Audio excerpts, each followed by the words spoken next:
Assalamu alaikum, dear students. I hope all of you are doing well.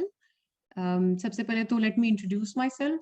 मेरा नाम रामेश राणा है. I cleared my CSS in 2018. I'm from the 47th Common and the Office Management Group. So in my attempt, I was the topper for two subjects. I topped Current Affairs and Pressy. Current Affairs में मेरे 80 marks थे और Pressy में 74. So looking at from the perspective कि मैं किस तरह से चीजें तैयार करती थी और क्या उसको लेके किस तरह मैं आगे चली हूँ, उसी लाइट में मेरी कोशिश होगी कि मैं आप लोगों को भी गाइड करूँ. ये सेशन मैंने डिजाइन किया है अपने कई सेशंस के बाद इस नौयत का, इसलिए क्योंकि मैंने ये देखा कि जो लोग खाली प्रेसी पढ़ रहे थे या जो खाली ऐसे पढ़ रहे थे, वो ये नहीं रियलाइज कर रहे कि आपस में इन दोनों चीजों का काफी गहरा लिंक होता है. सबसे इंपॉर्टेंट बात कि अगर आपकी वोकैबुलरी का मसला है या ग्रामर का मसला है, तो फिर आपके लिए ऐसे लिखना भी प्रॉब्लमैटिक है. अब इन दोनों चीजों को जब आप कंबाइन करके देखेंगे और जब हम इन दोनों चीजों को साथ लेके चलेंगे, तो फिर इसमें इंप्रूवमेंट आने के चांसेस हैं. खाली ग्रामर पे काम करना भी काफी नहीं है और खाली ऐसे के ऊपर काम करना भी काफी नहीं है. दोनों चीजें आपस में लिंक्ड है एंड आई फील कि इनको सेपरेटली पढ़ाने का नुकसान होता है. ऑब्वियसली ऐसे के अंदर और एलिमेंट्स करंट अफेयर से भी रिलेटेड होते हैं, तो इंफॉर्मेशन का होना भी बहुत जरूरी है. सो पहले थोड़ा सा मैं आपको बता दूं कि इसको हमने लेके कैसे चलना है. ये हमारे कोर्स के टारगेट्स हैं, जिसमें प्रेसी और ग्रामर एक एस्पेक्ट है, vocabulary and outline of the essay, फिर कॉम्पोजिशन ऑफ ऐसे कि आपने ऐसे को बनाना कैसे, फ्रेम कैसे करना. इसके हवाले से कुछ नोट्स वगैरह भी होंगे, वो मैं साथ साथ सेशन के दौरान लोगों को दूंगी. ट्रांसलेशन एंड कॉम्प्रीहेंशन ये एक और एस्पेक्ट है. फिर रिकमेंडेशंस एंड कंक्लूजन्स, ये वो टॉपिक का पोर्शन है जो आई बिलीव कि हर एग्जाम में आपकी हेल्प करेगा. जो भी सब्जेक्ट आपने ऑप्शनल में रखा होगा, हर सब्जेक्ट में एक ही तरह का पैटर्न फॉलो होता है, जहाँ पे रिकमेंडेशंस एंड कंक्लूजन्स आती हैं, एक ही तरह के टाइप का इंट्रोडक्शन होता है, और फिर फाइनली कि आपने किस ऐसे को चूज करना है. एज यू ऑल नो कि ऐसे वो सब्जेक्ट है जिसके अंदर मैक्सिमम नंबर के लोग जो है वो फेल होते हैं. फिर दूसरे नंबर पे आपके पास ऑब्वियसली क्योंकि ग्रामर से रिलेटेड है तो प्रेसी में भी बहुत लोग फेल होते हैं, लेकिन रेशो यहाँ पे कम होती है सिर्फ इसलिए कि प्रेसी का पेपर जो है वो स्प्लिट हुआ होता है. उसके अंदर आपके पास मार्जिन ये होता है कि आपने एक दो चीजें ठीक कर ली तो you can at least clear that exam. लेकिन ऑब्वियसली ऐसे में ये मार्जिन नहीं होता, क्योंकि आपने जो सिलेक्शन की होती है उसकी बेस के ऊपर एग्जामिनर चाहे तो आपको जीरो भी दे सकता है. I have seen such exams और ऐसे पेपर्स के आई हैव मतलब अनफॉर्चुनेटली कई कैंडिडेट्स से बड़ी ज्यादती है, लेकिन एक आध कैंडिडेट्स के cross I have come across हमारे साथ ही जिन्होंने दिया, 4 नंबर भी आए थे ऐसे. सो व्हाट हैपेंस, क्या होता है ऐसा, what do you do wrong, कहाँ पे गलती होती है कि आप खुद भी नहीं समझ पाते कि भाई मैं 15 सफे लिख के आया हूँ. What went into the examiner's mind, उसके दिमाग में ऐसी क्या बात है कि उसने मुझे 4 नंबर देना मुनासिब समझा 100 में से. वो इश्यूज पे भी हम डिटेल में बात करेंगे जब मैं चूजिंग एन ऐसे के ऊपर आपको फर्दर एक्सप्लेन करूंगी कि होता क्या. Now looking at the course breakdown for precis, आपको सामने जो नजर आ रही है स्क्रीन पे चीजें वो हैं जी. प्रेसी राइटिंग है आपकी, उसमें रीडिंग कॉम्प्रिहेंशन है, grammar and vocabulary, sentence correction, grouping of words, pairs of words and finally translation. इन सब चीजों के सेपरेट लेक्चर होंगे, सब चीजों के. They will be separated from each other. आप प्रेसी का हम एक अलग उस पर फोकस करेंगे और फिर जिस हफ्ते में हम प्रेसी करेंगे उसी हफ्ते में मैं आपको साथ में आउटलाइन करवाना सिखाऊंगी, और at the end of that week हम एक फुल फ्लेज छोटा सा एग्जाम करेंगे इस क्वेश्चन के हवाले से. फिर दोनों चीजों के ऊपर आपको फीडबैक भी मिलेगा. इससे ये होगा कि जब 2 असेसमेंट्स आपकी हर हफ्ते होंगी तो आपको भी पता चलता रहेगा कि क्या हमने सीखा और किस हद तक सीखा. सिर्फ सुनने से आप you are never aware of exactly आप कहाँ खड़े हुए हैं. फिर रीडिंग कॉम्प्रिहेंशन के साथ हम देखेंगे कि टेक्स्ट की बॉडी को कैसे बिल्ड करना है, कैसे आपने चीजों को पढ़ना है और समझना कैसे है. ये एस्पेक्ट है. Grammar and vocabulary are equally important case में. ग्रामर की मिस्टेक्स जो होती हैं आपके ऐसे के अंदर उस तरह से हाईलाइट तो नहीं होती हाउएवर, लेकिन अगर आपके सेंटेंस स्ट्रक्चर में मसला है, अगर आपको बेसिक्स इंग्लिश की जो है वो प्रॉब्लम कर रही है, तो फिर तो जो भी आप लिखेंगे जिस मर्जी पेपर में लिखेंगे आपके लिए प्रॉब्लमैटिक होगा. तो फोकस यहाँ पे इस एग्जाम के अंदर आपका जो है, रिमेंबर दिस कि आपकी जो लैंग्वेज है, जाहिर है एग्जामिनर आपको देख नहीं सकता, दे डोंट नो, हो सकता है आपके पास एक वेल्थ ऑफ नॉलेज। अब इसमें सबसे बड़ी ट्रेजेडी क्या है कि अनफॉर्चुनेटली हम एक ऐसी कौम है कि जो ना तो उर्दू को फुली तौर पे एक्सेप्ट कर सके, ना अंग्रेजी को मुकम्मल तौर पे सीख सके, तो हम ना 3 में है ना 13 में है, बीच में कहीं लटक रहे होते हैं।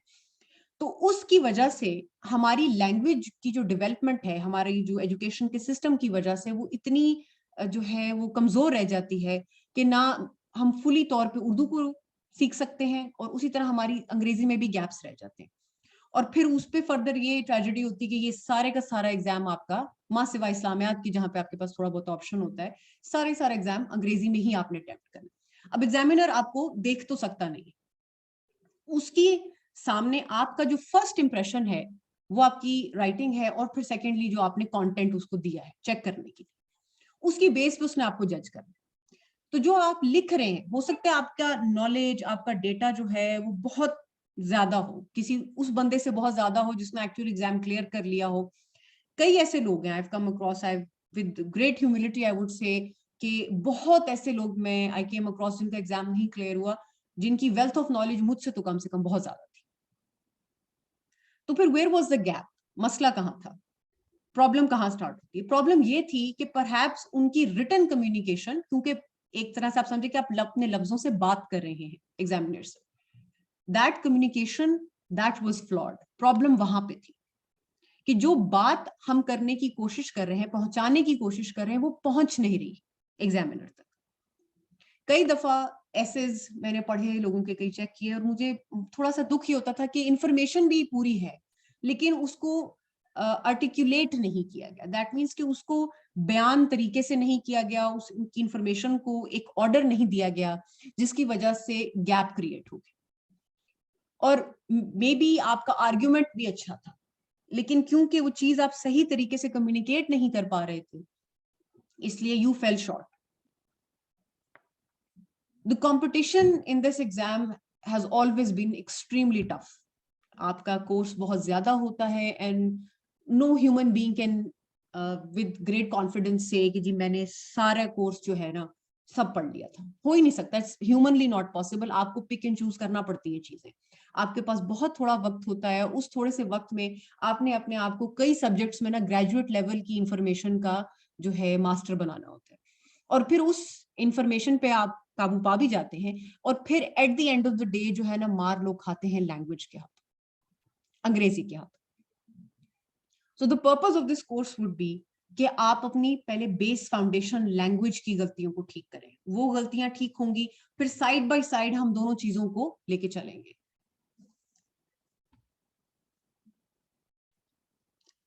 अब सबसे पहले let's look at the art of pressing. अच्छा, I always say to my students, this is probably my 14th 15th session with as many students as I can remember. तो हर किसी को मैं एक बात समझाती हूँ कि जी there is an art to doing pressy. एक मैथमेटिकल फॉर्मूला है ऑलमोस्ट, अगर उसको आप लर्न कर लें, समझ लें, तो things will become very easy. सबसे पहले तो आप इसकी मार्किंग को डिवाइड करें। देखिए 5 नंबर तो फ्रॉम द गेट गो आपके टाइटल के ही है, वो मुफ्त के नंबर हैं। अगर आप उसको एक मतलब सोर्स ऑफ एंजाइटी ना बनाए, don't try to come up with overly clever titles, simplicity is key. Remember this कि अगर आपको कोई चीज कंफ्यूज कर रही है तो उसका एक सिंपल टाइटल देना समझदारी है, बनिस्बत trying to come up with something difficult और वो गलत हो जाए। क्योंकि रिमेंबर दिस कि अगर आपका टाइटल मेस्ड अप है, थोड़ा सा भी उसमें गलती है कोई, तो the examiner is more likely than not he is going to just cross it, उसको काट देगा और वो आपको 0 दे देगा उसकी। जाहिर उसमें एक आध इज द कॉमा की भी गलती हो गई ना, तो ही विल प्रेफर कि जस्ट उसको 0 मार्क कर। फिर अब वो जो कॉमन मिस्टेक्स जो लोग बहुत ज्यादा करते हैं, एक्सप्रेशन की गलती। एक्सप्रेशन की गलती ये होती है कि जी आपने एक वर्ड उठाया, उसको आपने देखा कि पास्ट टेंस में लिखने के बजाय उसको आपने फ्यूचर टेंस में लिख दिया ना, मतलब जहां पे वर्ब और टेंसेस की गलतियां होती है, वर्ब फॉर्म की गलती होती है, तो वहां पे आपकी you lose marks in pressing. फिर वर्डी और लेंथी टाइटल्स, जैसे कि मैंने आपसे कहा कि बहरहाल इसमें कोई हर्ज नहीं है कि आपका टाइटल प्रेसी का लंबा हो, you can write a lengthy title if you want, अगर वो इतना अच्छा है कि आपको लग रहा है, यू आर कॉन्फिडेंट कि जी ये बिल्कुल ठीक होगा, इसमें कोई गलती नहीं है, go ahead, use that title. However ये एक रिस्की बिजनेस है, हर दफा जो है ना एरो बुलजाई पे नहीं लगेगा। Maybe there will be times जब आपको लगेगा कि ये टाइटल मे बी आपको लग रहा है सही है, पर lengthy titles are always risky. There is something that I tell my students कि the highest form of communication वो क्या है?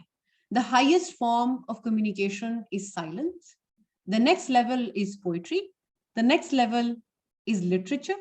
And उसके बाद आम बातचीत। So वो बात जो सबसे कम लफ्जों में की जाए, जो सब वो communication जो सबसे कम अल्फाज में कोई ज्यादा बात कर दे दूसरे बंदे को या उस तक पहुंच जाए, वो सबसे खूबसूरत होती है। और इसीलिए रिमेंबर दिस कि जब आपके पास कंटेंट की मतलब बजाय कि आप उसकी सफों को फीते से नापें, stop measuring what you have written कि मैंने 15 सफे लिख लिए, मैंने 16 सफे लिख लिए, ये इतना मैटर नहीं करेगा जितना ये मैटर करेगा कि आपने उसके अंदर डाला क्या है, व्हाट इज एक्चुअली रिटन, उसकी वर्थ क्या है, वैल्यू क्या है। So go for quality over quantity, number one. फिर अगर आपके पास आपको लग रहा है कि जी इस प्रेसी का टाइटल मैं 2 लफ्जों में या 3 लफ्जों में लिख सकता हूं या लिख सकती हूं, तो that is enough, use that. अब अगर आपके पास कोई आ गया है कि जिसमें आर्ट के ऊपर लिखा गया है, कोई एक पैराग्राफ है जिसमें आर्ट के ऊपर बात हो, जैसे एक जो आई थिंक 2019 या 2020 के अंदर आया था, मंटो के हवाले से आया था, उफ the titles that the candidates came up with unnecessary lengthy, and फिर उसकी कोई वो लॉजिकल जो है उसके साथ लिंक भी नहीं था कंटेंट के साथ, और यहीं पे फिर जो है आप जो है मोस्ट कैंडिडेट्स वो मार खाते हैं, टाइटल के मुफ्त के नंबर जो होते हैं ना 5 वो गवा देते हैं। तो try as much as possible कि जो बात कम लफ्जों में की जा सके उसको एक्सटेंड ना करें। फिर जी एक्सप्रेशन मिस्टेक्स, एक होती है कॉमन मिस्टेक्स ऑफ एक्सप्रेशन जिसमें वर्ब फॉर्म्स हो गई और आपकी जो स्टैंडर्ड गलतियां होती हैं लोग करते हैं। फिर वो एक्सप्रेशन की मिस्टेक्स जो कि इतनी कॉमन नहीं है, जिसमें मसलन के एक बात आ जाती है कि आप सेंटेंस को अपने फ्रेज ऐसे कर रहे हैं कि उसका मतलब एक्चुअल जो आपको पैराग्राफ दिया है उससे चेंज हो गया। अब आपको लग रहा है कि आपने सिर्फ लफ्ज चेंज किया, पर एक्चुअली आपने उस बात का मीनिंग ही चेंज कर दिया है।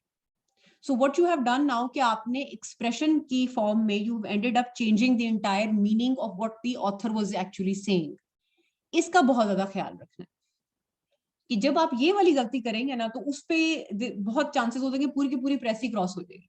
अगर आपकी प्रेस ही फाइनली एक ऐसी शक्ल इख्तियार कर गई है कि जो एक्चुअल कंटेंट था उससे फर्क हो गई है, मतलब जो मैसेज ओरिजिनल पैरा में था वो कुछ और था और आप कुछ और कह रहे हैं, तो वो तो पूरा क्रॉस हो जाएगा। तो उसको आपने अवॉइड करना है। Try to keep the message the content same. Remember this कि प्रेसिज मतलब होता है चीज को छोटा करना या किसी चीज बड़ी बात को प्रिसाइज करके बताना। उसका हरगिज ये मतलब नहीं होता कि वो आपसे एक्सप्लेनेशन या उसका एनालिसिस मांग रहे हैं। So don't come up with sentences on your own.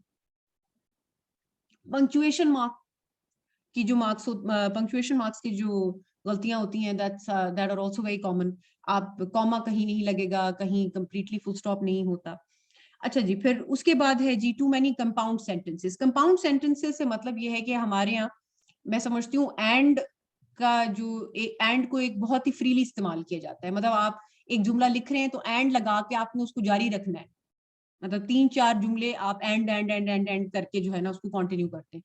ये एक हैबिट है जो कि आई फील कि बहुत लोगों ने ओवर द इयर्स डेवलप की होती है लिख कर या कम लिखकर एक्चुअली। सो कोशिश क्या होती है कि आप मिक्स ऑफ सेंटेंसेस को यूज करें कि जी आपने एक छोटा सेंटेंस लिया है, फिर the next sentence could be slightly longer. ये ना हो कि बस आप एक जुमला खत्म ही नहीं हो रहा। फिर कई लोग फुल स्टॉप ही नहीं लगाते। उसकी वैल्यू जो है उसका अंदाजा यहां से लगाएं कि अगर आपने फुल स्टॉप नहीं लगाया, प्रेसी में कितने 150-200 लफ्ज ऊपर तो होते नहीं है, 2-3 में आपने नहीं लगाया तो पूरी कॉन्वर्सेशन जस्ट इमेजिन योरसेल्फ कि आपने सांस लिए बगैर बेसिकली बात की है पूरे पैराग्राफ की। That could be problematic. फिर आते जी repetitive phrasing. Now this is a death blow to your precis. अगर आपने एक बात को मुख्तलिफ तरीके से 2-3 दफा कर दिया, ये प्रॉब्लम यू विल फील के आप ऐसे में भी लोग करते हैं बहुत ज्यादा, आप अननेसेसरी गुफ्तगू करते हैं। You try to spread it out. आपने ज़ाहिर है क्योंकि 15 सफ़े भरने हैं नेचुरली, तो आपको होगा कि जो है मैं जो इसको कैसे खींचूं, और कंटेंट नहीं आपको आ रहा, तो फिर आप उसमें खींच रहे हैं, एक ही बात को दो तरीकों से कर रहे हैं, बार बार बार बार बार। तो ये एक चीज की जो खूबसूरती है उसको खत्म कर देते। सो अवॉइड रेपिटेटिव फ्रेजिंग, बार बार वही जुमले मुख्तलिफ तरीके से या वही चीज बार बार रिपीट ना करें। प्रेसी में तो खैर हरगिज ना करें, ऐसे में भी अवॉइड करें।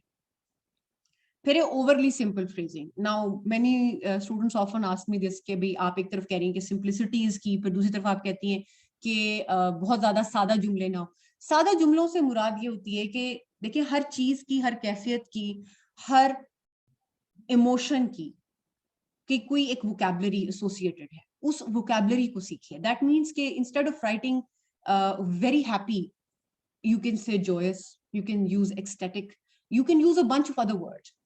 Instead of saying very very sad, you can say morose, despondent. मतलब there are words for this.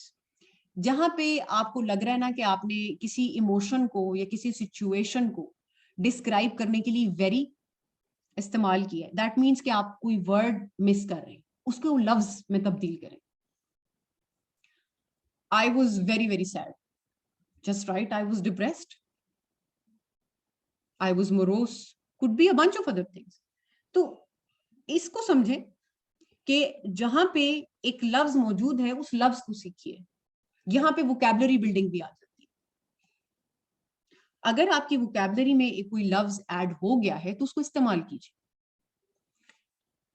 अब जो लास्ट चीज है, ये I tell this to all of my students के प्लीज प्लीज प्लीज एग्जाम से पहले, आई नो टाइम कम होता है एंड यू फील के इतने टाइम क्रंच के साथ कैसे आप ये वाला काम भी करें, but trust me this would have a greater impact on anything than you can imagine. Because आप ये देखें, कोई सा भी पेपर आप दे रहे हैं, 2 मिनट के लिए एग्जामिनर की साइकी में जाए, 2 मिनट के लिए सोचें कि आपको 10,000 15,000 सब पेपर चेक करने हैं, और लोगों ने फिर जज्बात में आके 15-15 सफे भी भरे हैं फुटों से नाप के। अब इस दौरानिया में आपके सामने एक पेपर आता है जो आपसे पढ़ा नहीं जा रहा, आपको वैसे उस बंदे पे गुस्सा आ जाएगा कि यार ये इसने क्या किया। तो अगर तो जैसे हमारे एक उस्ताद होते थे, अल्लाह उनको जन्नत नसीब करे, ही यूज्ड टू से कि ये हैंड राइटिंग ऐसी लग रही है कि किसी ने चूंटी को जो ना इंक के अंदर डिबो के ना छोड़ दिया कागज के ऊपर। Don't do this. If you feel कि आपकी राइटिंग के अंदर जो है रीडेबिलिटी का मसला है, यानी कि कोई 2-4 लोगों के सामने आप रखें तो उनमें से 2 या 3 को आपकी राइटिंग को पढ़ने में दिक्कत हो रही है, मुश्किल आ रही है, they can't understand what you have written, तो it's time that you start practising your writing. Handwriting को अपनी इंप्रूव करें। ये टेक्निकली फ्लॉ नहीं है, इसके नंबर कहीं नहीं लिखा के नंबर कटेंगे इसके, लेकिन आपके ऊपर किसी और को एज मिल सकती है सिर्फ हैंड राइटिंग की बेसिस पर। The reason that many girls जो है, खवातीन जो है, बहुत सारी लड़कियां जो हैं वो अपने एग्जाम की प्रेजेंटेशन की बेस के ऊपर आउट परफॉर्म कर जाती हैं बंदों को, उनको जो प्रोबेबली जिनका शायद डेटा या नॉलेज बेहतर था, वो simply because of their presentation. आप नोट करेंगे कि खातून का पेपर जो है ना वो फौरन पकड़ा जाता है, वो उन्होंने खास तौर पे पैराफ्रेजिंग, हाईलाइटिंग, साइडों पे मार्जिन प्रॉपर ड्रॉ करना, all of these things.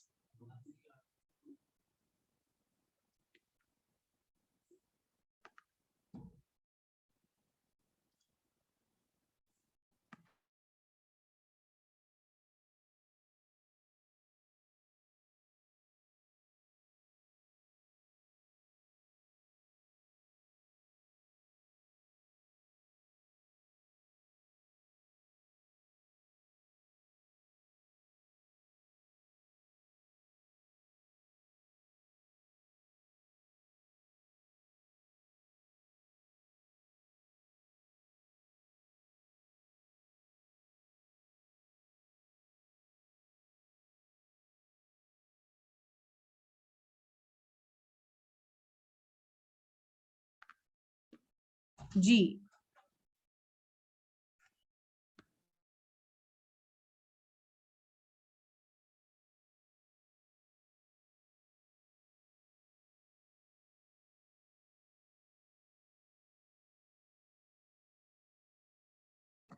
Ji, I hope everyone can hear me, आवाज आ रही है सबको?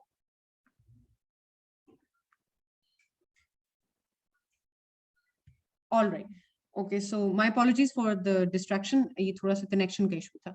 सो मूविंग फॉरवर्ड कि अगर आप, तो जैसे कि मैंने आपसे कहा कि बहुत सारी खवातीन का पेपर सिर्फ इसलिए पहचाना जाता है, या वो कंटेंट में जो है कई लड़कों को पीछे किस लिए छोड़ देती हैं, इसलिए नहीं कि उनका जो आइडिया था कि वो एक्सट्रीमली ज्यादा ब्रिलियंट था, that was not the case. In fact I have come across many exams, और मैं हमेशा, मुझे ये बहुत बड़ी ट्रेजेडी लगती है कि ये, आई विश कि इस लड़के की हैंड राइटिंग बेहतर होती। कितनी दफा आई have come across so many papers जहां पे जो है आप जो है you can look at the, I can say, आप पेपर को जो एज अ होल देखते हैं ना, आपका एक इंप्रेशन होता है। ये आप इसको इस तरह समझें कि जैसे पहली दफा आपसे कोई मिलने आ रहा है और एक बंदे से फटे पुराने कपड़े पहने और एक वो बंदा है जो सूटेड बूटेड है, और इमीडिएटली ना चाहते हुए, जितना मर्जी भी आप उसको उस तरह देख लें, आप जाहिर है किसी के दिल में तो नहीं झांक सकते आप फर्स्ट लुक पर। You are going to recognize a person by the way they dress, the way their hair is made up. Essentially, जो first impression है, आपका एग्जाम खुला, अब इमीडिएटली आपसे पहले एक पेपर देखा है एग्जामिनर ने जो कि बहुत उसको अच्छा लगा था, because it was so clear, और उसने बड़ा जल्दी से चेक कर लिया। आपका पेपर पढ़ने में उसको दिक्कत हो रही है, it's taking him twice as much as time, और जितना ज्यादा टाइम उसको लग रहा है उतना वो इरिटेट हो रहा है, और by the time he is done, despite whatever you have written, ये एक अनकॉन्शियस ह्यूमन साइकी है कि वो सिर्फ चिड़ में तंग आकर ही आपके मार्क्स काटे या कम देगा। ये एक एग्जामिनर साइकी होती। तो ट्राई कि जहां पे आप इस चीज को अवॉइड कर सकते हैं तो करें। उससे बचने का सबसे अच्छा तरीका ये है कि जब आप नोट्स बनाने की अपनी एक्सरसाइज कर रहे हैं, उस दौरानिया में try to write as much as possible, जितना हो सके आप मिनी नोट्स बनाएं, और you know use a good pen, that helps. एक पेन जिसपे आपकी ग्रिप है वो इस्तेमाल कीजिए, whatever helps you improve your hand writing.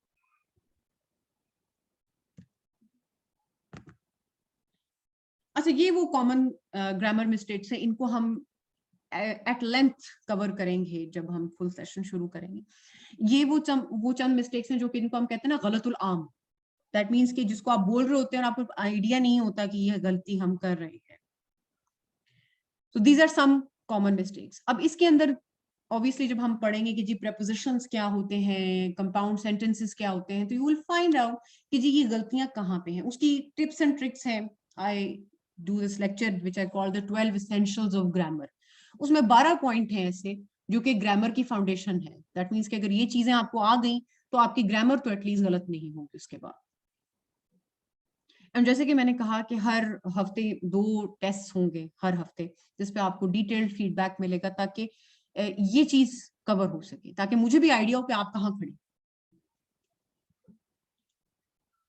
This is more of the same, exactly इसी तरह की, किस तरह से आपने एक चीज को लिखना है। Now coming to choosing a title. अच्छा, जैसे कि मैंने आपसे पहले भी कहा, टाइटल की गलतियां जो हैं वो बहुत कॉमन होती हैं। This is for your precis also specifically, क्योंकि ये एक मेजर एस्पेक्ट है जिसके नंबर अगर कम हो आपके, तो आप you can end up failing the precis paper. Precis बहुत इंपॉर्टेंट एस्पेक्ट है। फिर ऑल्सो अगर आप इसको एस्पेक्ट से देखें कि एक इंप्रेशन अच्छा जाता है अगर आपका टाइटल अच्छा हो। Your title needs to be attractive. जैसे कि मैंने कहा कि अगर उसकी अट्रैक्शन कहाँ से पैदा होती है कि आपने एक जुमला ऐसा दिया है जो कि कम लफ्जों में आपने ज्यादा बात कर दी है। That title will always have more impact, ज्यादा उसका इम्पैक्ट होगा। ऑल राइट, सो अब go for crisp phrases. Crisp से क्या मुराद है? वर्डी होता है कि जी, जैसे यहाँ पे आपने देखा, मैंने मिसाल दी हुई है, fine arts aesthetic concept rather than practical. अब ये जो मंटू वाली प्रेसी थी, अगर आपकी नजर गुजरी हो से, जो 2020 वाली थी कि पता नहीं 19 वाली थी, उसके अंदर ये किसी ने टाइटल दिया हुआ था, और मैं इसको 2-3 दफा मैंने पढ़ा, and my query towards this person was कि मतलब इसका इससे क्या ताल्लुक है। Obviously may be they wanted कि कोई थोड़ा सा जरा मुश्किल सी अंग्रेजी वाला टाइटल मैं लगा दूं और जो है ना बात बन जाएगी। अब प्रॉब्लम क्या है कि fine arts aesthetics concept rather than practical, ये एक तो जुमले की सेंस नहीं बनती, नंबर 1। नंबर 2, इसका उस जो आपको दी गई थी प्रेसी, उससे कोई ताल्लुक ही नहीं। It's completely unrelated. So try कि जहां पे आपको कोलन या सेमी कोलन इस्तेमाल ना करना पड़े तो बेहतर है. और ऑल्सो कि जब जितना लंबा टाइटल उतने ज्यादा गलती के चांस भी आपके बढ़ते गए इमीडिएटली. कोशिश करें कि इतने लंबे चौड़े टाइटल ना लिखें. अच्छा, मैं एक एक्सरसाइज करवाती होती हूँ अपने स्टूडेंट्स को, जिसमें मैं हमेशा उनको बताती हूँ कि भाई 3 तरह के टाइटल होते हैं. एक होता है डिस्क्रिप्टिव, जिसमें आप किस पैराग्राफ को डिस्क्राइब किया. दूसरा होता है एक्सप्लेनेटरी, जिसमें जो मेन आइडिया था उसको आपने उसको बयान किया. और फिर होता है इंटेरोगेटिव, दैट मीन्स कि आपने एक सवाल उठाया, you made a question out of the title. अब यहाँ पे 3-4 मैंने ऑप्शंस दिए हुए मंटो वाली प्रेसी का. अगले आगे मैं वो प्रेसी आपको दिखाऊंगी भी. Manto refractive mirror, that's one. फिर है Manto deviant, I think it was defined deviance और daring difference. These were my ideas for this particular प्रेसी.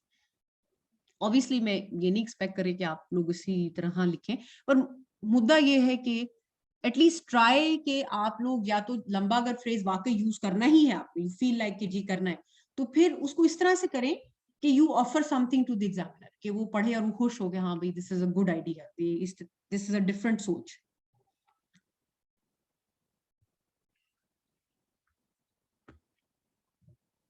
Alright, अब ये जैसे आप देख रहे हैं, सबसे पहले तो let me tell you about this. हाँ, ये मैं एग्जैक्टली CSS 2020 की थी ये प्रेसी.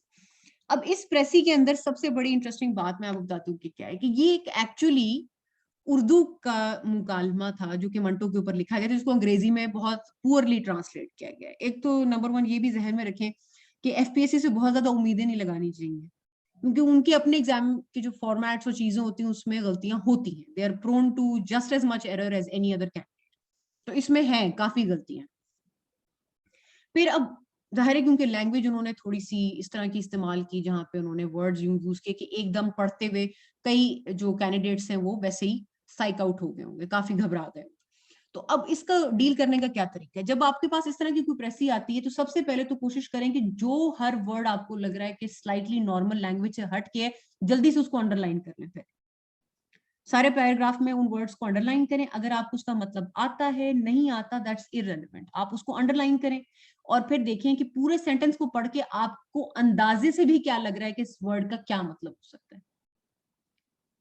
एक होता है ना एजुकेटेड गेस, कि चलो आपको मतलब नहीं पता, पर आपको लग रहा है कि शायद इसका ये मतलब हो सकता है जुमले से. This will help you break down the paragraph. 3 clear हिस्सों में आपका पूरा वो डिवाइड हो सकता है पैराग्राफ. अब इमेजिन दिस कि आपने एक तो जो standard rule of for precious की जी, आपने उसको 1/3 करना है. आपने इसको 3 क्लियर सेक्शंस में डिवाइड करना होता है प्रेसी को. जी आपका एक इंट्रो है, मिडिल पोर्शन है और एंड है. एंड रिमेंबर दिस कि जो टाइटल होता है ना, वो आपको हमेशा या तो स्टार्ट में मिलेगा या एंड में मिल जाएगा. either the concluding para or the beginning of the précis. You will find your title there. जब आप इसको 1/3 पे कर रहे हैं तो आप समझें कि इससे 1/3 वर्ड्स भी होने चाहिए. So that is how you're supposed to approach it. अब जब हम इसको प्रेसी को डिटेल में कवर करेंगे तो we'll go through this exactly. हम उसमें अटेम्प्ट्स को भी देखेंगे और उन चीजों को भी. I do have one particular attempt here. ये एक मेरी स्टूडेंट है जिन्होंने ये अटेम्प्ट किया था. She also gave the exam. So इस चीज को जब मैं देखा था कि जी स्टूडेंट सैंपल्स को जब हम स्टडी करेंगे तो वी विल लुक क्रॉस कि क्या वो स्टैंडर्ड गलतियां हैं जो लोग करते हैं. Personally I really like her title. ये लंबा टाइटल पर इट वाज गुड. लेकिन यहाँ पे जो वही हुआ जो मैंने जिसका आपको भी जिक्र किया था कि क्योंकि उन्होंने लंबा टाइटल यूज किया तो she ended up making a mistake. ये देखिए, the realist and the Valiant. Valiant की स्पेलिंग मुझसे गलत हुई. That became a problem. फिर एक और प्रॉब्लम जो आती है स्टूडेंट्स के साथ जो मैं नोट करती हूँ कि सिंप्लिसिटी का मैं क्यों कहती हूँ कि कई दफा ऐसा होता है कि आपने नया नया ताजा ताजा एक वर्ड सीखा है. एक लफ्ज को सीखने के बाद उसको इस्तेमाल करने के दरमियान में एक स्टेज होती है जिसको ये कहते हैं कि जी आपने अभी लफ्ज सीखा, अब आप उसको पहले इस्तेमाल करना सीखिए कि उसकी कितनी कितने फॉर्म्स हैं और किस तरह आप उसको यूज कर सकते हैं. अभी अगर आपको वो फुली करना नहीं आया तो जो वर्ड है वो भी फुली आपकी लैंग्वेज का हिस्सा नहीं बना. अब जैसे इन्होंने यहाँ पे एक वर्ड यूज किया है, आप नोट करें, मंटोस टेमेरिटी. टेमेरिटी एक कॉमन वर्ड नहीं है और ये इसका इस्तेमाल यहाँ पे गलत हुआ है. और ये कहना कि जी मंटोस टेमेरिटी गलत होगा. अब यहां से आप कह सकते हैं कि यहाँ पे टेमेरेरियस हो सकता था या no one had the temerity to question his conclusions. अब जिस तरह से जो वर्डिंग उन्होंने लिखी, अब this is a better attempt, ये जो मैं अभी आपको सैंपल दिखा रही हूँ ये कईयों से बहुत बेहतर है, लेकिन एंड ओवरऑल अगर आप इसको देखें तो this was given as a precis in CSS 2020, ये प्रॉपर दिया गया था।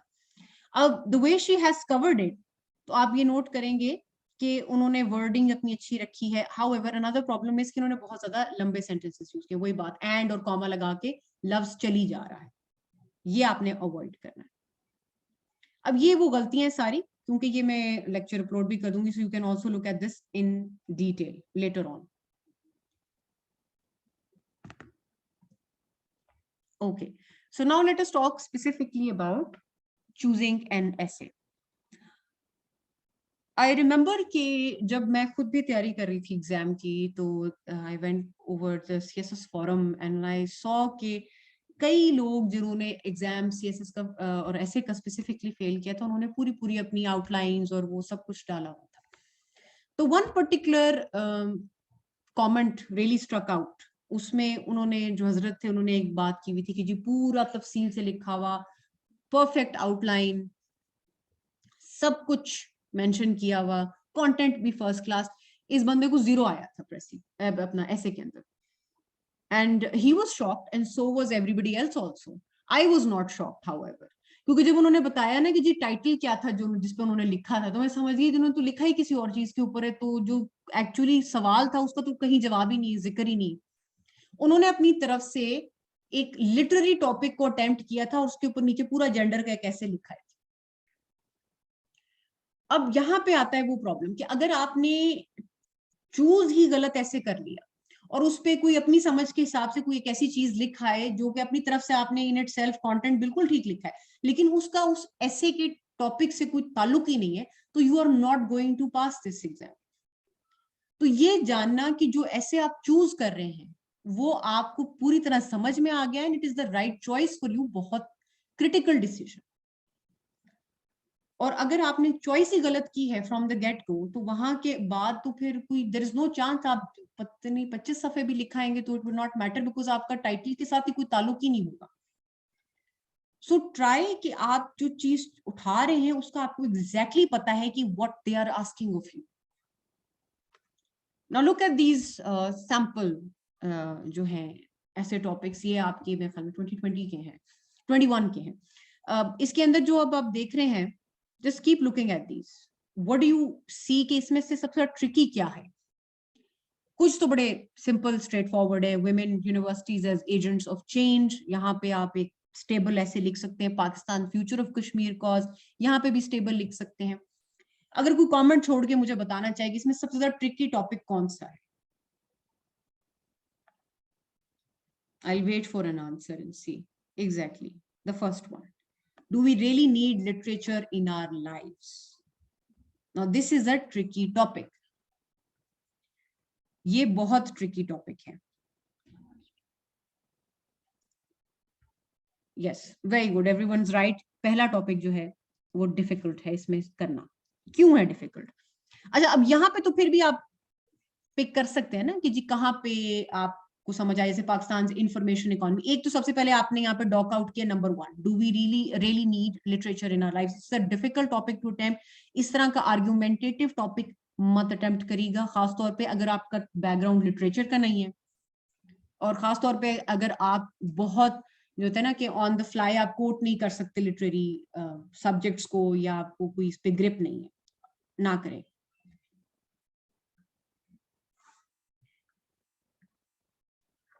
फिर आता है जी polarised politics, the issues and challenges of democracy in Pakistan. Now why is this a tricky topic?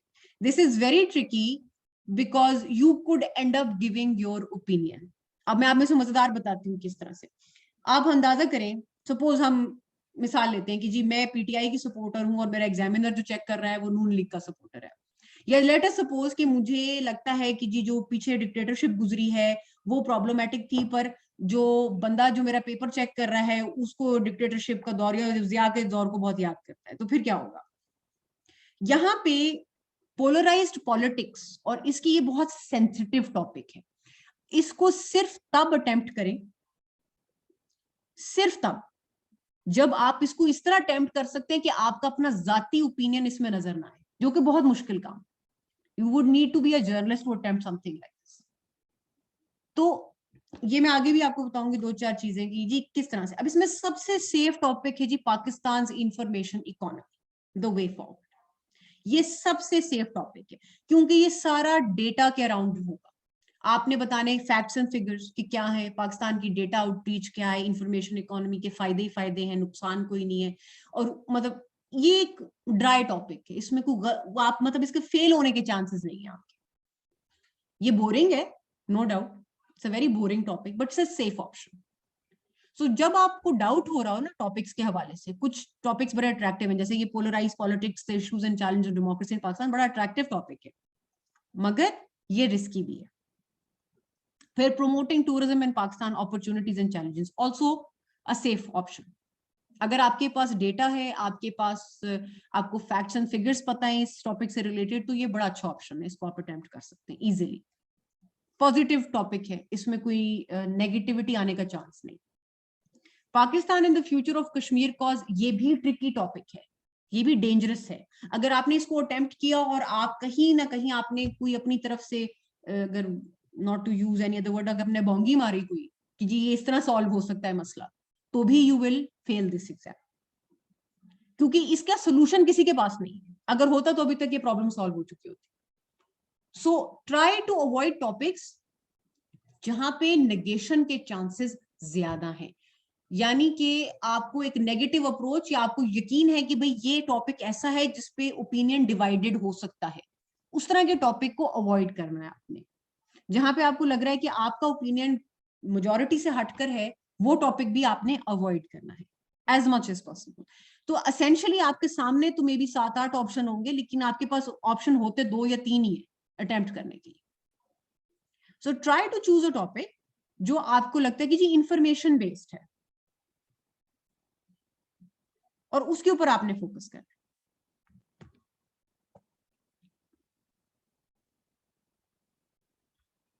Okay, outline. एक कॉन्सेप्ट है जिसको हम कहते हैं ब्रेनस्टॉर्मिंग।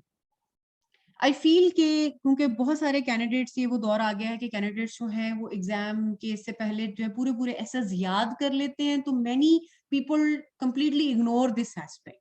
होता क्या है कि आपने 10-15 एसेस याद कर लिया, उसके बाद आप एग्जाम में गए और आपने देखा कौन सा नियरेस्ट फिट हो रहा है, और उसके नीचे आपने वो जाके छाप दिया। बहुत बहुत सारे candidates should be surprise, actually यही करते हैं। Even the ones that have cleared the exam, in all honesty वो भी यही करते हैं। तो कोई इसमें गलत बात नहीं है, लेकिन तरीका क्या होता है एक्चुअली लिखाई करने का, एक्चुअली किसी चीज को ऐसे फॉर्म देने का, वो ये होता है कि आप ब्रेनस्टॉर्म करते हैं। ब्रेनस्टॉर्म होता है कि आप एक बबल सा बनाए। हर एग्जाम में आपके पास ऑप्शन होता है कि जो आखिरी सफा है उसको आप रफ वर्क के लिए इस्तेमाल कर सकते हैं।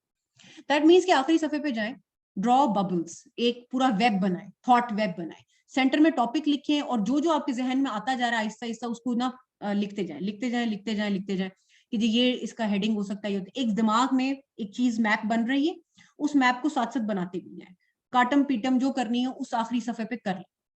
और फाइनली आप जो है पहले अपनी मेन बॉडी ऑफ एसे को लिख लें उस लाइट में, जो उस रफ आउटलाइन को आपने बनाया। फिर उस आउटलाइन को ट्राई की कितना हो सकता है आप पैराग्राफ से पहले भी अगर टाइटल्स अगर थोड़े दे रहे हैं तो उनको भी बेशक खाली छोड़ दें, देयर इज नो प्रॉब्लम। और एंड में आपने उस आउटलाइन को नीट फॉर्म में उतारना है, अपने पैराग्राफ्स को टाइटल्स देने। ये जो ब्रेनस्टॉर्मिंग एक्सरसाइज होती है ना, ये आपकी थॉट को क्लैरिटी देती है, आपको एकदम पता होता है कि जी मतलब सही है, वो पीछे जो रफ आउटलाइन है उसको यूज करके मैंने ये अपना इस तरह बनाना है, ये पोटेंशियल कंक्लूजन हो सकती है, और ये इसके अंदर हो सकता है, और ये इसकी सब लाइंस और सब टॉपिक्स हो सकती है। ये रफ एक्सरसाइज करने का आपको क्या एडवांटेज होगा कि जब आप फाइनली एक्चुअली चीज लिख रहे होंगे ना, तो कोई पॉइंट आपको भूलेगा नहीं ना, आप कोई और चीज आप डी ट्रैक भी नहीं होंगे। आपको पता है कि जी मुझे अपने इसको आर्ग्यूमेंट को इसमें रिस्ट्रिक्ट रखना है इस आउटलाइन के अंदर, और फिर वो फाइनल आउटलाइन बनेगी। अच्छा जी, मेन बॉडी ऑफ टेक्स्ट जब आप अटेम्प्ट कर रहे हैं तो उसमें क्या इश्यूज हो सकते हैं? Content not fluff. फ्लफ से क्या मुराद होती है? फ्लफ से मुराद होती है कि आप जो है ना बहुत ही शायराना अंदाज में गुफ्तगू करने की कोशिश कर रहे हैं, और आप एक ही बात घुमा फिरा के लिख रहे हैं या कोई बहुत ही रैंडम ओपिनियन दे रहे हैं, लेकिन उसकी वैल्यू ऐसे नहीं है, उसको फ्लफ बोलते हैं। लैंग्वेज में फ्लफ उसको कहा जाता है कि जिस मतलब जिस सेंटेंस को अगर आप ना भी लिखते तो ऐसे की जो वर्थ है उस पर कोई फर्क नहीं पड़ता, वो आपने बस खूबसूरती के लिए चीज डाल दी है, पर उसका एक्चुअली कंटेंट वर्थ कुछ भी नहीं है। फिर सेकंड एस्पेक्ट होता है जी, know the topic, avoid tangents. ये सबसे बड़ी प्रॉब्लम होती है, आप टॉपिक पे रहना बहुत मुश्किल होता है, खासतौर पर जब आपने 15-20 सफे लिखने एक चीज के बारे में। अगर आपसे सपोज ये पूछा गया था कि जी जो पाकिस्तान की फ्रीडम मूवमेंट थी उसका मॉडर्न पॉलिटिक्स के ऊपर क्या इम्पैक्ट है, आपकी लीडरशिप स्किल्स का क्या इशू क्या था, तो लोग क्या करते हैं कि जी वो पूरी पाकिस्तान मूवमेंट का पहले तो वो 2-3 सफे लिख देते हैं जी, पहले पाकिस्तान मूवमेंट को डिस्क्राइब करने बैठ जाते। एक्चुअली टॉपिक तो पाकिस्तान मूवमेंट नहीं है ना, आपका टॉपिक तो यह है कि उसका इम्पैक्ट क्या है मॉडर्न पॉलिटिक्स पे, आपने उसको से कनेक्ट करना है। हिस्ट्री तो पता ही है सबको कि पाकिस्तान मूवमेंट क्या है, लेकिन आई फील कि स्टूडेंट्स, क्योंकि हमारे बिल्कुल जिस तरह वो घोड़े के दोनों तरफ वो लगे नहीं होते आंखों के परली तरफ पट्टे, इस तरह से आपने अटेम्प्ट करना कि इधर उधर नहीं देखना। Try to keep yourself focused. आप कोशिश करेंगे जो बार बार अपने आप से ये सवाल करें कि यार ये मेरे टॉपिक से रेलिवेंट है कि नहीं है, ये जो मैं गुफ्तगू भी कर रहा हूँ या कर रही हूँ, इज इट रेलिवेंट? अगर तो रेलिवेंट है then keep going, otherwise drop it. Don't make unnecessary paragraphs just for the sake of filling the exam paper. अब तो मैं आप नोट करेंगे कि आपके पास होती है गिव और टेक आउटलाइन के लिए जो टाइम और होता है वो होता है अराउंड हाफ एन आवर, आधा घंटा होता है आपके पास। हाफ एन आवर का मार्जिन आपने छोड़ना है आउटलाइन के लिए। और उसके अलावा जो है फिर आपने मेन बॉडी ऑफ टेक्स्ट को जब आप लिख रहे हैं, अटेम्प्ट कर रहे हैं, तो कोशिश ये करनी है तो स्प्लिट करें, पैराग्राफ्स में स्प्लिट करें। And as much as possible अगर आप चाहते हैं, this is an option, you can always give your paragraphs titles also, there is no bar to this. Ideally ऐसा करना ना तो सही है ना गलत है, दोनों चीजों, कहीं कोई लिखा नहीं है कि ये चीज गलत होगी। प्रोफेशनल लेसेस जो होते हैं उसके अंदर आपके पास पैराग्राफ्स होते हैं लेकिन उसमें उनके टाइटल्स नहीं होते, ये मैं आपको बता देती हूँ। प्रोफेशनली वो नहीं होता। रिसर्च जब आप करते हैं तो उसके अंदर आपके पास हर चीज का, हर चैप्टर का टाइटल होता है। आप चाहें तो ये कर सकते हैं। रिमेंबर दिस कि एक चीज को अटेम्प्ट करने का तरीका होता है और एक स्टैंडर्ड प्रैक्टिस चली आ रही होती है जो एग्जामिनर आपसे एक्सपेक्ट कर रहा होता है।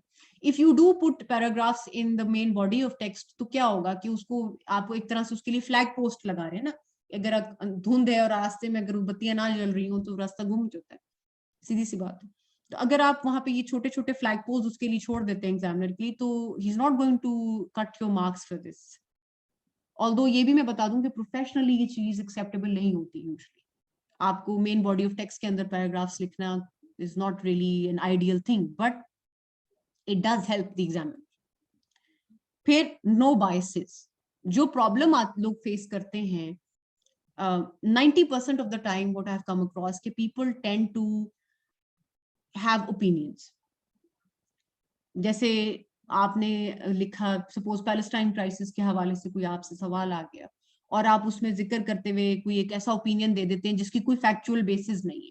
मसलन के मैं अगर ऐसी बात करूं कि जी पैलेस्टाइन क्राइसिस है, जैसे one of my students I still remember during one of the classes said कि जी जो इजराइल जो है सपोर्टिंग कतर, और वो उनको फाइनेंस का इसलिए कतर जो है ना वो उन्होंने बैक स्टेज ली हुई है and they are not involved in this. I was shocked. I asked him कि where did you come up with this? ये आपको कहाँ से पता चली information? Okay जी, ये इस तरह से। मैंने कहा can you actually quote this in your exam? Of course not. आपने एग्जाम में कोई ऐसी बात नहीं करनी जो कि कोई बहुत extreme point of view present करे, उसको अवॉइड करना। फिर हम बात करते हैं जी एस्थेटिक्स नेवर हर्ट। जैसे कि मैंने आपसे कहा कि हमारे मेरे अपने जाती उस्ताद जो थे वो ही यूज्ड टू से दिस के whenever I check the exam, so it is very easy for me to pick out when a paper has been attempted by a girl or when a paper is attempted by a boy, पता चल जाता। More than anything खवातीन की एक आदत होती है कि वो they try to use different coloured pens and underline different things और इस तरह की चीजें ना, make it easier, make it more pleasing to the eyes कि वो आप देख रहे हैं तो आप उसको पढ़ें। ऑल्दो मैं ये नहीं कहती कि इसके कोई मार्क्स है, बहरहाल it didn't hurt anybody to actually do these things. Margin लगाने से कोई नुकसान नहीं होगा आपका, अंडरलाइन करने से या 2 ब्लैक या ब्लू पेन यूज करने से कोई नुकसान नहीं, कोई टाइम भी इतना फर्क नहीं होगा, कोई वेस्टेज ऑफ टाइम भी नहीं होगी। तो if you can, so do that. और डोंट गिव डेफिनेटिव ओपिनियंस। अगर आपने कोई टॉपिक ऐसा उठा ही लिया है जिसपे आपको पता है कि मुख्तलिफ ओपिनियन हो सकते हैं लोगों के, तो उस पे अपना ओपिनियन देने की जरूरत नहीं है। Always try to refer to existing data कि जी ये बात फलां रिपोर्ट ने या फलां उसने की थी। उससे क्या होता है, या एक्सपर्ट से या ओपिनियंस ये कहते हैं, या फलां आर्टिकल के अंदर में ये बात थी, उसको इस तरह से फिर आपने करना है। ये ट्रिक होता है ऐसे के अंदर, जिससे क्या होता है कि जो एग्जामिनर है वो फिर उस ओपिनियन को आपके साथ एसोसिएट नहीं करता, वो उसको एसोसिएट करेगा जो आपने रेफरेंस कोट किए। इसलिए आपके आर्गुमेंट में जान भी पड़ती है, 1 2, आपका ऐसा नहीं लगता कि आप जो है ना बगैर किसी फैक्चुअल बेसिस के बात कर, क्योंकि ये आपको लगता है ठीक ओपिनियन है इसलिए आपने कर दी। फिर facts are your friend, always quote opinions. That means कि यू मस्ट रेफर। अगर आप ये कह रहे हैं कि जी ये पाकिस्तान की जो ट्रेड डेफिसिट है और ये है उसकी वजह से ये नुकसान हो सकता है, या पाकिस्तान 5 साल में जो है वो हमारी डेट क्राइसिस वर्स हो सकती है, तो कोट कि ये इंफॉर्मेशन आपको कहां से आ रही है, रेफर करें। रेफर करेंगे जी IMF की रिपोर्ट से आपने ये निकाला, रेफर करेंगे जी फला इकोनॉमिक एक्सपर्ट है और फला स्टेट बैंक की रिपोर्ट है, उसके तहत ये बात जो है मैं वाजे कर। ऑलवेज कोट रेफरेंसेस, हवा में बात नहीं करनी। Conclusions and recommendations. अच्छा, इसके अंदर सबसे इंपॉर्टेंट बात क्या होती है कि जी you have to tie your argument together. Conclude जब आप किसी टॉपिक को कर रहे होते हैं, सो इमेजिन दिस कि you just prepared a cake, उसके ऊपर आपने जो फाइनल चेरी ऑन टॉप है वो रख रहे हैं, तो दैट इज योर कंक्लूजन। आपने पूरी बात की, अब आप अपने आर्ग्यूमेंट को कंक्लूड करें। आखिरी कंक्लूजन के अंदर आपने रेपिटेशन को अवॉइड करना है। 1, आपने एक कोशिश करेंगे जितना मिनिमम वर्ड्स के अंदर आप अपनी सारी बात को, एक को कहते हैं ना एक कूजे में बंद करना, मतलब यू हैव टू कोशिश ये करनी कि उस एक सेंटेंस के अंदर, 2-3 सेंटेंसेस के अंदर आप पहले तो थोड़ा सा हल्का सा टच ऑफ खुलासा दे दें जो आप पहले आपने फेस किए, एंड देन उसके फौरन बाद क्या होगा, make the point you tend to make. Now this is the time where you can give your opinion. अब ये वो वक्त है जहां पे आपने जो पिछली बातचीत की है, आर्ग्यूमेंट बिल्ड किया है, यहां पे आप अपना ओपिनियन अब दे सकते हैं। फिर अवॉइड द रिकमेंडेशन ट्रैप। अगर आपने कोई टॉपिक ऐसा उठाया है जो कि बहुत कॉम्प्लेक्स इंटरनेशनल मैटर है, for example Kashmir, do not give overly simplistic solutions to extremely complex problems. That means कि जी अगर ये हो जाए और यूं हो जाए तो ये मसला हल हो जाएगा, यानी कि पाकिस्तान और इंडिया के अगर हालात ठीक हो जाएं तो कश्मीर का मसला हल हो जाएगा। ये एक बहुत ही सिंपलिस्टिक सोल्यूशन है to a very difficult and complex diplomatic situation. तो दैट्स नॉट। तो कोशिश करेंगे अगर कोई रिकमेंडेशन आपने देनी ही है, अगर कुछ कहना ही है, तो आप उसको लिंक करें किसी already existing body of literature से, यानी कि कोई ऐसा डेटा या कोई एक ऐसी रिपोर्ट हो जिसमें वो रिकमेंडेशन मौजूद हो, या कोई गोल ऐसा हो जो ऑलरेडी मौजूद हो, जो डेटा या कोई एम्पेरिकल डेटा आपकी दी हुई रिकमेंडेशन को सपोर्ट करता। ये चीज आपके ऐसे को बहुत ज्यादा स्ट्रेंथन कर देती है। दैट मीन्स कि ना सिर्फ आपने चीज पढ़ी है, बल्कि आपने रिपोर्ट को इस हद तक पढ़ा है कि आपको ये भी पता है कि जो रिकमेंडेशन उन्होंने दी थी वो यहाँ पे फिट होती है। This will really give value to your opinion. अगर आप अपने जाती लिमिटेड नॉलेज से कोई वो दे देंगे कि जी ये रिकमेंडेशन है, तो it will not really do much for you. So data should support what ever you से। जो भी बात आप कर रहे हैं उसको डेटा सपोर्ट करना चाहिए, otherwise there is no point. फिर कम्युनिकेट क्लियरली। अगर आप फ्लावरी लैंग्वेज यूज करना चाहते हैं, go ahead, do it as much as you want to, but आप अपनी लैंग्वेज और वोकैबुलरी के अंदर इतने ना गुम हो जाएं कि जो बात आप करें उसकी सेंस ना बने। So first and foremost try to use words that are simple initially, और फिर उन वर्ड्स के बाद अगर आपको लग रहा है कि जी मेरी बात इसमें इस तरह और जरा ब्यूटिफुली कम्युनिकेट हो सकती है तो करें, but do not get involve with the vocabulary so much कि जो एक्चुअल कंटेंट है वो कॉम्प्रोमाइज हो जाए। यानी कि जो बात आप करना चाह रहे हैं वो कोई बीच में रह जाएगी और आप जो है ना थिसॉरस जहन में चलाते रह जाए। ये मत कीजिए। सो जो बात है उसको क्लियरली कम्युनिकेट कीजिए, इरिस्पेक्टिव ऑफ कि वो लैंग्वेज से बहुत ज्यादा सिंपल है या ज्यादा कॉम्प्लेक्स। सो अब इस सेशन में जो मैं कंडक्ट कराना शुरू करूंगी फ्रॉम द 18th, उसमें क्या चीजें मैं करवाऊंगी। एक तो ये कि जी 2 असेसमेंट्स मैंने हर हफ्ते कंडक्ट करवानी, एक ऐसे हर हफ्ते मैं चेक करूंगी अपने स्टूडेंट्स का, और हर हफ्ते ही हम एक जो है प्रेसी और कॉम्पोजिशन की एक्सरसाइज कवर करेंगे। It could be a combo of pressy plus one essay. It could be a combo of comprehension plus a complete outline, descriptive body किस तरह लिखनी है, depending on whatever we are covering in that week हम ये करेंगे। 5 हफ्तों का course है जो मैंने डिजाइन किया है, और थ्रू आउट इसमें मैं सारे स्टूडेंट्स को अपने हमेशा गूगल क्लासरूम के अंदर ऐड करती हूँ। उस दौरानिया में जो कोई इंफॉर्मेशन होती है, कोई आर्टिकल होता है, कोई नोट्स होते हैं, कोई स्लाइड्स होती हैं, कोई रिकॉर्डिंग होती है, विच एवर, वो सब उस पे उनको जाता रहता है। And you can also save it for your usage later on. उसमें फर्दर फिर notes, pointers, books to read, everything will be provided on the Google Classroom. वो मैं एक्टिविटी इसलिए करती हूँ ताकि इंफॉर्मेशन मैक्सिमम स्टूडेंट्स तक पहुंचे। Okay, so that was the end of the lecture. अगर आप लोगों के कोई क्वेश्चंस हैं तो आप पूछ सकते हैं।